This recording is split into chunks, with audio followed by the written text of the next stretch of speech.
Hello, fellow kids, and welcome back to What is Politics?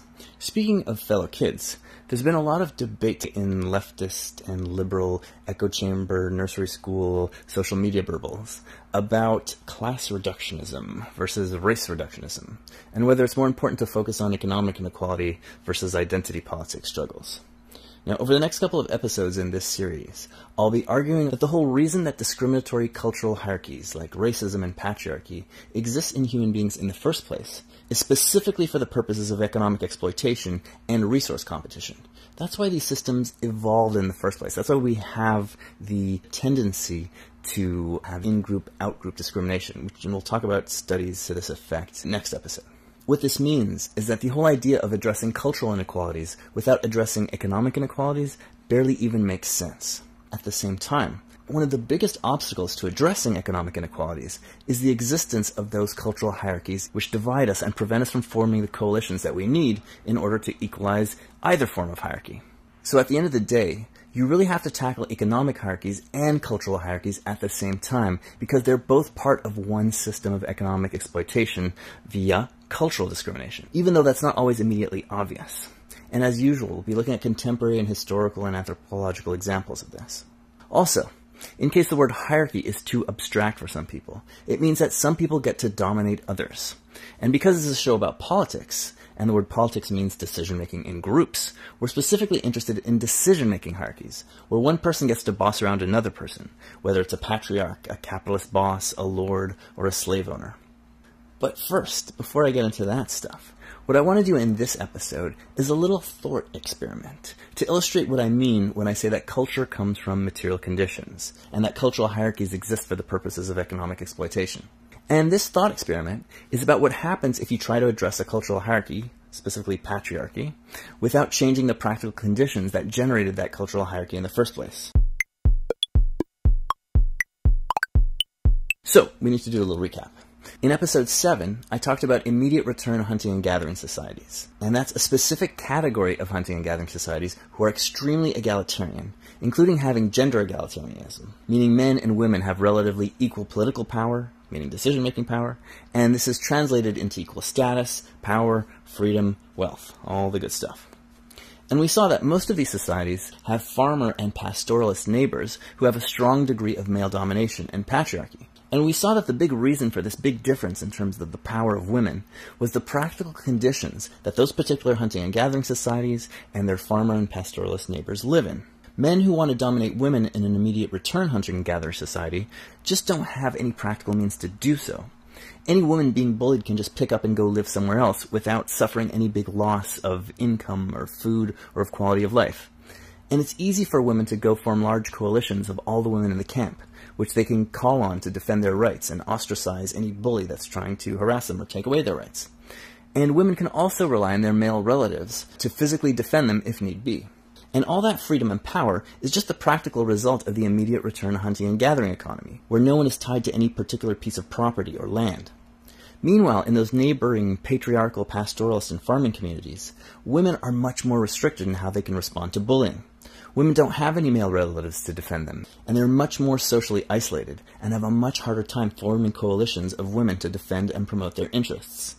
And the reason for this is a combination of people being tied to a plot of land, or else a particular herd of animals for their survival, plus something called patrilocal postmarital residence, which means that women go and live with their husband's family at marriage, which means that all the men in the village grew up together since birth, and all the adult women are strangers and outsiders from other villages.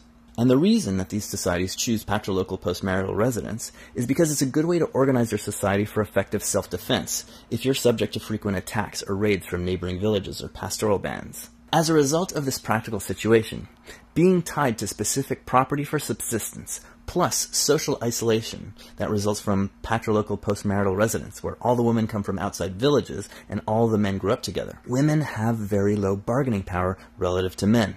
And the result of that is that in the more extreme versions of patriarchy, women do all of the hardest work, and they're generally oppressed and economically exploited for the benefit of men, kind of like household slaves, while men hang out all day with their buddies, and they only do the fun work. And in that episode 7, go watch it, it's good, we also saw how those conditions don't just shape power relations between men and women, but they also shape the ideology of gender in those cultures. Without coalitions of women to advance their point of view, men's point of view goes unchallenged, and that point of view becomes the dominant one for men and women alike. In a more broad sense, environment and material practical conditions determine culture, but culture ends up becoming a part of the practical conditions in a sort of feedback loop. And keep in mind that the whole reason that human beings have culture in the first place is to help us adapt to different environments. Wiener, penis, VG, penis, wiener, penis, VG. So let's get this thought experiment on the road, and let the cartoon begin.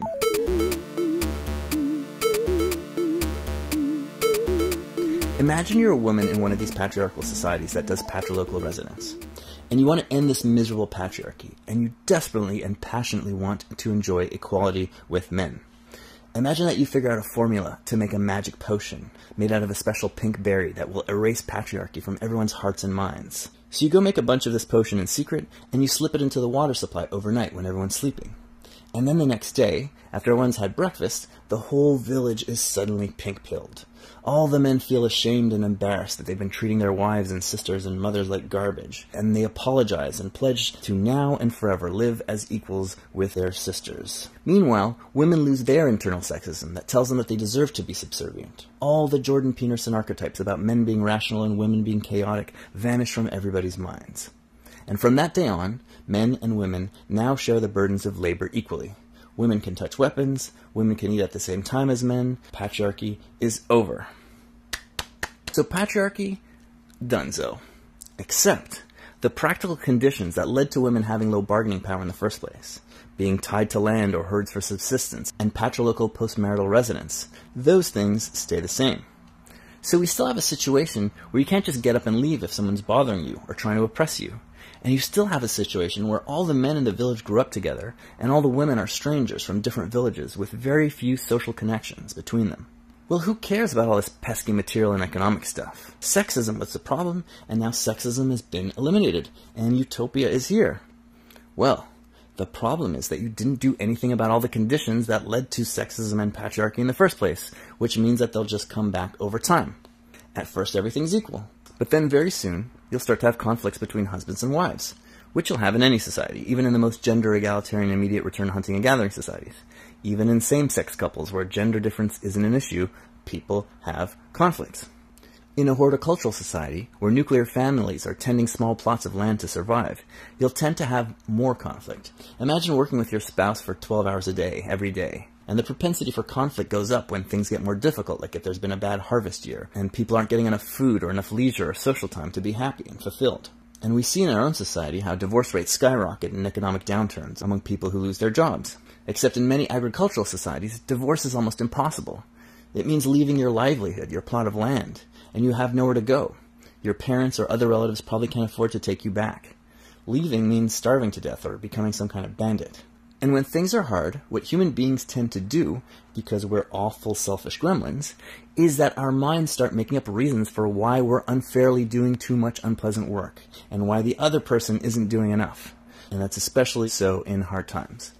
So the woman will be thinking things like, I have to work hard in the garden all day, and I'm tired because I just gave birth a few weeks ago, and I'm breastfeeding, and I need to eat more, and I need more breaks, and I'm doing the same amount of work as my husband, but he's not breastfeeding. He should be doing more, and I should be doing less, and I should be eating more than he does. And the husband will tend to think things like, I'm working so hard, and my wife keeps taking breaks, using the baby and breastfeeding as an excuse. I see what she does. It's not that hard at all. I have bigger muscles. I need more food to replenish my muscles. And my work contributes way more to our food than her work does. It's not fair that she gets so many breaks. And we eat the same amount of food, but I should be eating more than she does because I'm stronger and I contribute more. And he's not necessarily being sexist. He's not generalizing about women. He's just talking about his own wife. It's just two people not getting what they need out of life, each thinking that they deserve more than what they're getting. And they're rationalizing their desires. And their point of view is based not just in their own self-interest, but also based on not having the experience of knowing what it's like to be in the other person's shoes. And then after a long hard day, the men who all grew up together and who've known each other since birth get together and start talking. And they see that they all have similar gripes about their wives. My wife keeps saying that she's tired and taking breaks also. But I'm digging up twice as many yams as she is. Why is she so tired all the time? It can't be that hard to breastfeed. What are these women always whining about? Why is it that all our wives are so selfish? And what started out as an individual conflict or a series of individual conflicts becomes generalized to a whole gender conflict. Because that's what humans do. We discriminate against outgroups. We attribute negative characteristics to them, and we attribute positive characteristics to our own group. And psychology experiments dating back since the late 1960s show that we're really quick to discriminate against outgroups, but that those outgroups don't have to be a race or a gender. They can be absolutely anything. People with red hats versus blue hats, people labeled Group A or Group B, people from opposing football teams. And these studies show that this discrimination starts as soon as the groups are defined, and it intensifies when there's competition or conflict that gets involved. And we'll talk about this more in the next episode. In this case, the in-group is men, but also men from the same lineage. And the out-group is women, but women from outsider lineages. So there are two orders of discrimination going on. Meanwhile, among the women, you have the same complaints. They get together after work, and they complain about the men. They don't have to breastfeed. They're not depleting all of their energy producing milk. They don't have to give birth. They are so selfish. They don't recognize that we need more breaks and we need to work less than they do so we can take care of our infants, which are their own children. And gender identification intensifies, and stereotypes proliferate, and tensions mount, and one day a man and his wife are arguing and screaming at each other, and the woman hits the man over the head with a metal pot, knocking him out. And all of his cousins and brothers and uncles and nephews, which are his neighbors, hear this, and they rush in to defend him. And they see their relative on the floor, and some of them retaliate with force, beating the woman. Now all the women in the village quickly understand that if they get into serious conflict with their husband, that he will be backed up by all the men in the village. At the end of the day, he always has the advantage of force because his coalition is huge and she doesn't really have that much of a coalition. And then, on another day, there's another conflict between another husband and wife. And the reverse happens. A man hits his wife. Now, some people will rush to her aid, but not as many. No one knows her that well. And the other women are afraid to rock the boat and take her side, thus incurring the wrath of their husband and of all his cousins and allies. They understand that they're in a weaker bargaining position than the related men who form the core population of the village, and they won't be as willing to take risks unless they are directly involved, or unless passions are extremely inflamed. And if women try to form broad coalitions to counterbalance the natural coalition of all the related men, they'll find that they're having a hard time of it. A lot of the women are afraid to join, or some of the ones who do end up joining are actually snitches who end up reporting their activities to the men, because they know that the men are a more powerful force, and they calculate that it'll be beneficial to them to be in their good graces. After a few of these conflicts, the men realize that they can win more or less any conflict with their wives. And once they realize this, they start imposing their view of the world and of what's fair on women. I have more muscles, I need more food, I contribute more, so I'm going to eat more. And that's that. Try to stop me. All my boys will back me up. And the men prevent the women from gathering together, because they know that women gathering together means more complaining about men and more challenges to their authority. And eventually, whether it's a generation later, or 100 years later, or 500 years later, either once the pink pill generation dies out, or once there are enough droughts and periods of hardship to really trigger more intense in-group, out-group discrimination and competition, you end up right back where you started from. The women are doing all the work and eating leftovers, and they're household slaves, while the men are all hanging out with their buddies all day long and then doing some hunting and some fishing. And the reason for that is because material conditions generate ideas and ideology, and because culture, at its core, is a way that humans adapt to our environment.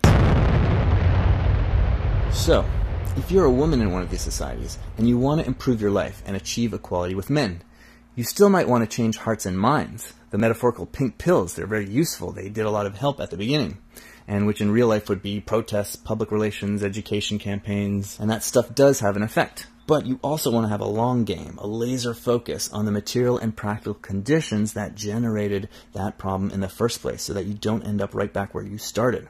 Is there a way that you can change past your local residents? That should be your first goal, and you want to start campaigning and lobbying for that and targeting that first and foremost while you're doing your consciousness-raising campaigns.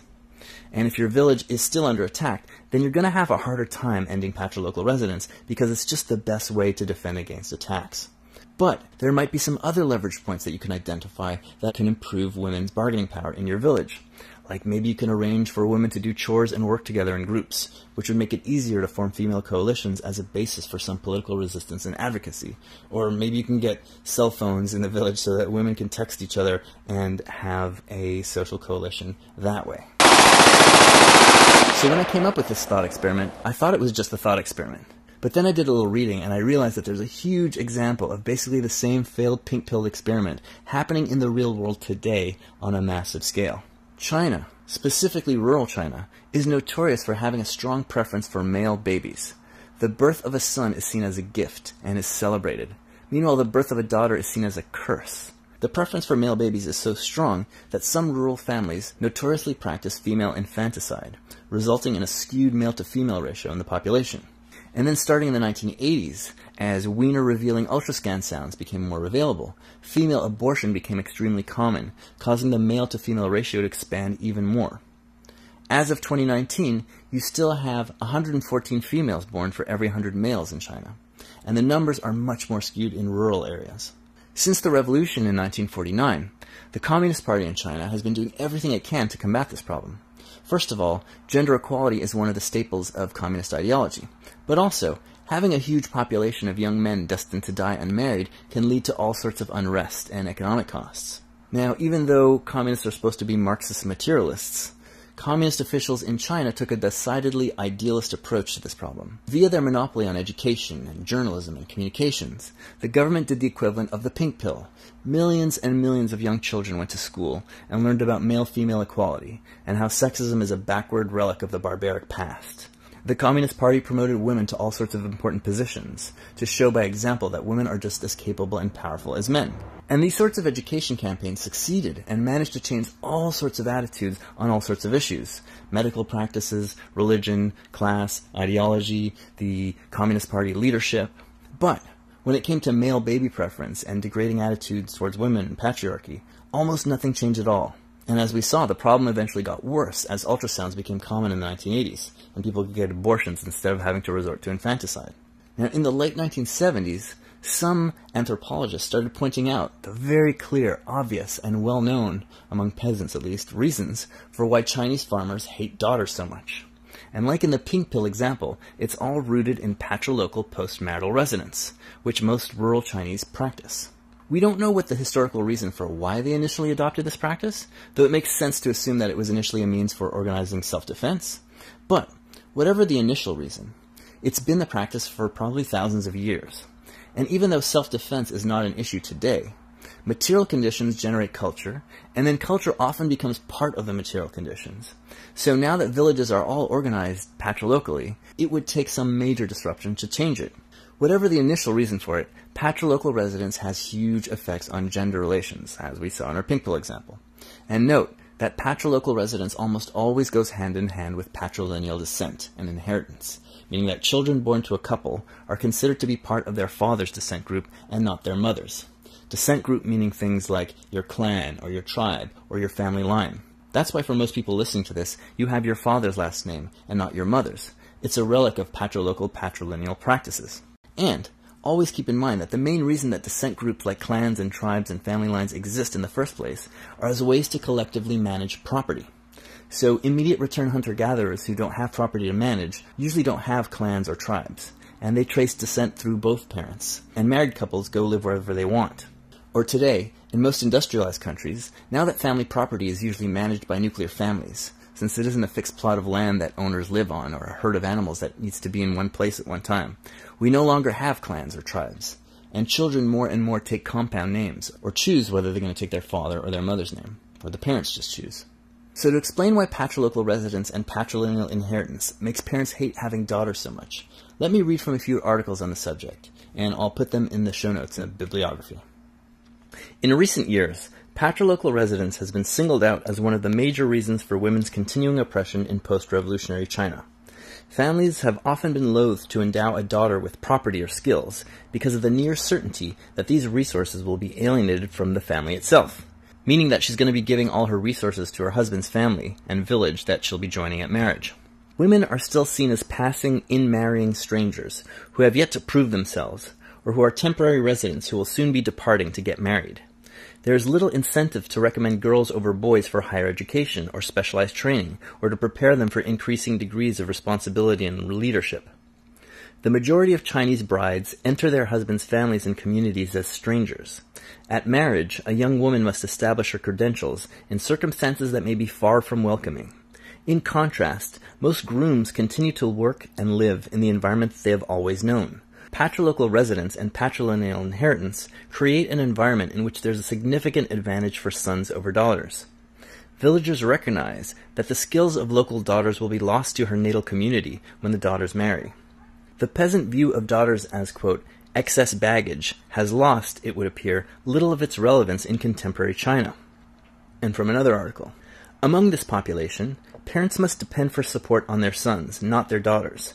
The children that women raise, the fields they tend, and the elderly that they support belong not to their natal families, but to the families that they join as brides. And another article. In China, as in India, and that's another country with a huge skewed baby gender ratio, there is little or no pension support for the elderly in rural areas, and more than half of the rural elderly rely on transfers from children. For a long time, a son was your pension. Having a girl was wasteful. Even though son preference is not rational from the point of view of society as a whole, it is a rational choice for an individual. So, from the point of view of parents, daughters are a huge cost with no benefit. You spend all these resources raising her and feeding her, and then she goes off and brings all of her labor and her children and their labor to her husband's family for the rest of her life. And you get bupkis. Not even a letter, not even a phone call. And the low status of women is compounded by the bargaining power situation for women, who are in a lose-lose situation throughout their lives. In their home village, where they grow up, they're resented because all the food and money they're investing in them is just going to vanish when they go off to get married. And then when they show up in their husband's village, where they will contribute economically and be a huge asset, they're total strangers with no allies. So they'll be at a huge bargaining power disadvantage and can easily be exploited. And exploited they are. In her quest to be accepted by her new family and village, a daughter-in-law typically contributes more to her parents-in-law than their actual children do. So women contribute the most, but are still treated the worst. As always, patriarchy is a system of economic exploitation, and it's still doing its job in China, even after 70 years of gender egalitarian education by a one-party government that controls every major ideological and cultural forming institution. A mega, giant, pink pill.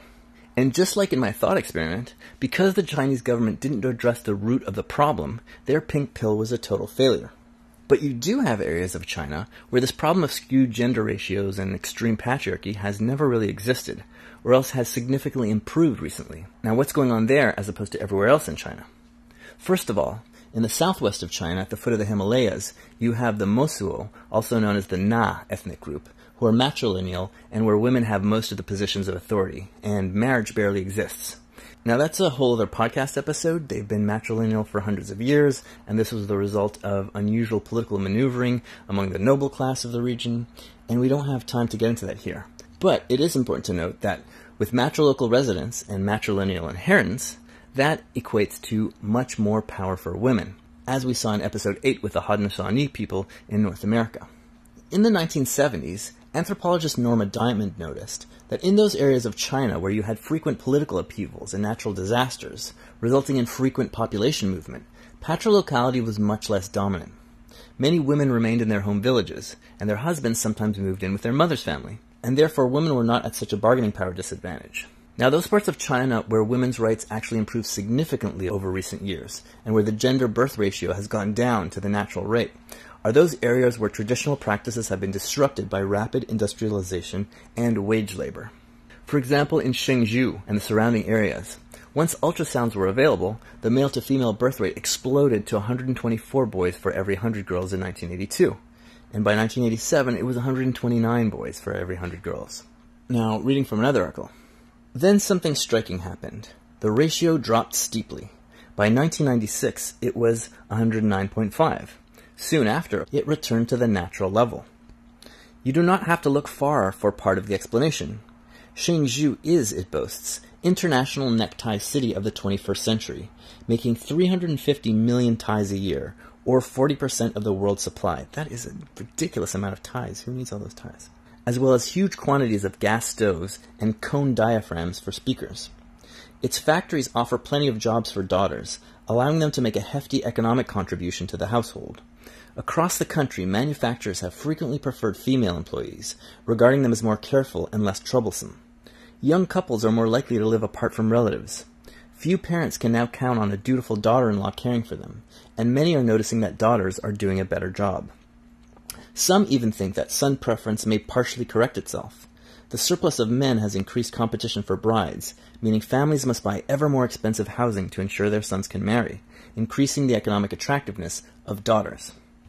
So ironically, because patriarchy is primarily about economic exploitation, women in patriarchal cultures are raised to be more obedient and meticulous and less prone to complaining or standing up for themselves, and to have more endurance for suffering. And this makes them amazing wage laborers for owners and bosses to exploit instead of just their husband's family. So when wage labor and capitalism come to town, women have an advantage versus men in the wage labor market, where men are not so good at being exploited since they're used to being the exploiters. And they have an attitude, and they're lazy and they're not meticulous. As a result of this, women are able to bring home money to support their birth parents, and they're able to have more autonomy and independence from their husband's family. And the incentives for their birth family hating women start to disappear, while their bargaining power vis-a-vis their husband's families increases. This was one of the things that Karl Marx liked about capitalism, and why he thought it was a progressive force in various ways. It disrupted some oppressive institutions, even as it created new ones. So now Chinese men and women are both exploited by their bosses, instead of just women by their husbands' families. Great job! And this disruption of patriarchality is the same reason that South Korea's problem of male birth preference, which used to be much bigger than China's, has almost totally evaporated over the last few decades. It's a much smaller country that industrialized much more homogeneously and rapidly. So, very often, cultural problems and cultural hierarchies are all about the material conditions and incentives, which sometimes include cultural and historical hangovers, which have become entrenched over time into new conditions. If you want to solve deeply entrenched cultural issues, like patriarchy and racism, you need to deal with the practical conditions that generate those issues, or else you're not going to get anywhere. In China, in order to solve the skewed birth ratio and the oppression of women, anthropologists have been proposing various material-based solutions for several decades now. The biggest one, of course, is get rid of patrilocal residence, which is easier said than done, as it would be a huge disruption to rural society. We saw earlier that it takes natural disasters and mass social conflicts, scale events, to disrupt it enough to make a difference. Other proposed solutions include implementing a social security system for rural Chinese, which would allow families with only daughters to be able to have support in old age so that they won't have the incentives to abort them.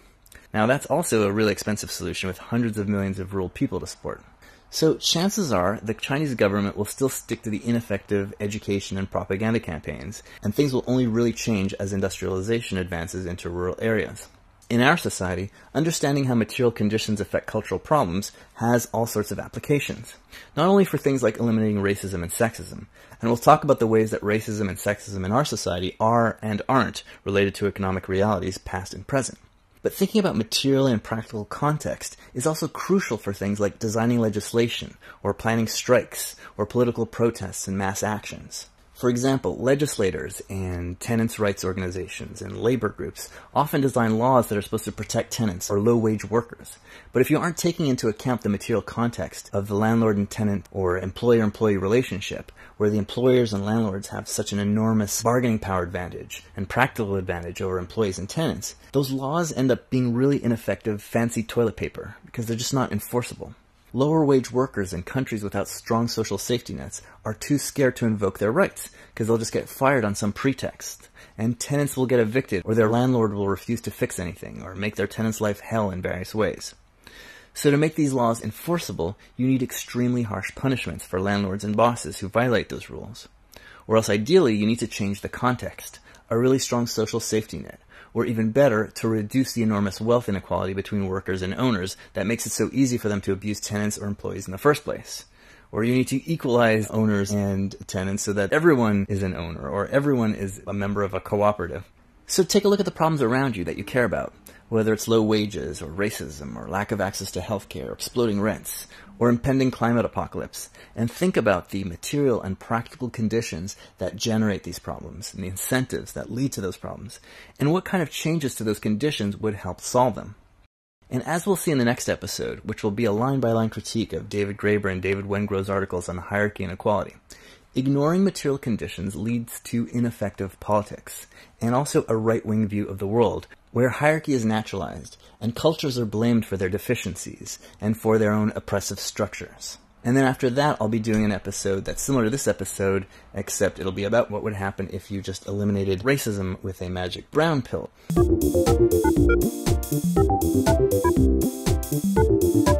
In the meantime, while you're working out how to fix the world, if you feel that this podcast is making new galaxy brain connections in your formerly baby smooth brain, and that others would benefit from hearing it, please, please, please tell your friends and your social media friends and your parasocial friends about this podcast and this YouTube channel. It is extremely hard to get an audience in this podcast super-saturated environment. If you're watching the video versions, please, please, please post these videos on Reddit. Or anywhere else you could think of. But Reddit is really how I get almost all my viewers and listeners.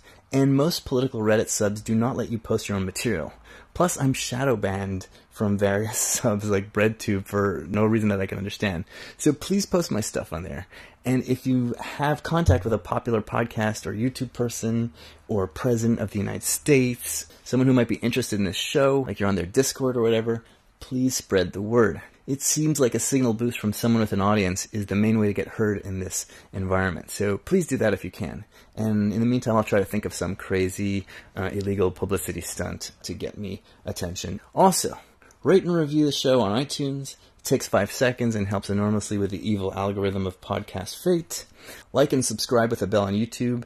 And please don't hesitate to ask me any questions or make corrections. Criticism is how we learn, it's how we improve, and I enjoy it. You can write me on the video comments or at worldwidescroats@gmail.com. So I like to argue, but I'm actually listening to you, even though I'm being defensive and arguing. And also, if you have money to spare, please send me some of it via Patreon so that I can keep doing this. It really helps. And now that I'm doing a live video version of this, I have some equipment that I need to buy that would make it much less torture to put these together for you, and I could put them out more quickly. And note that I charge per episode and not per month, but you won't get charged more than 12 times per year maximum. And until next time, see ya!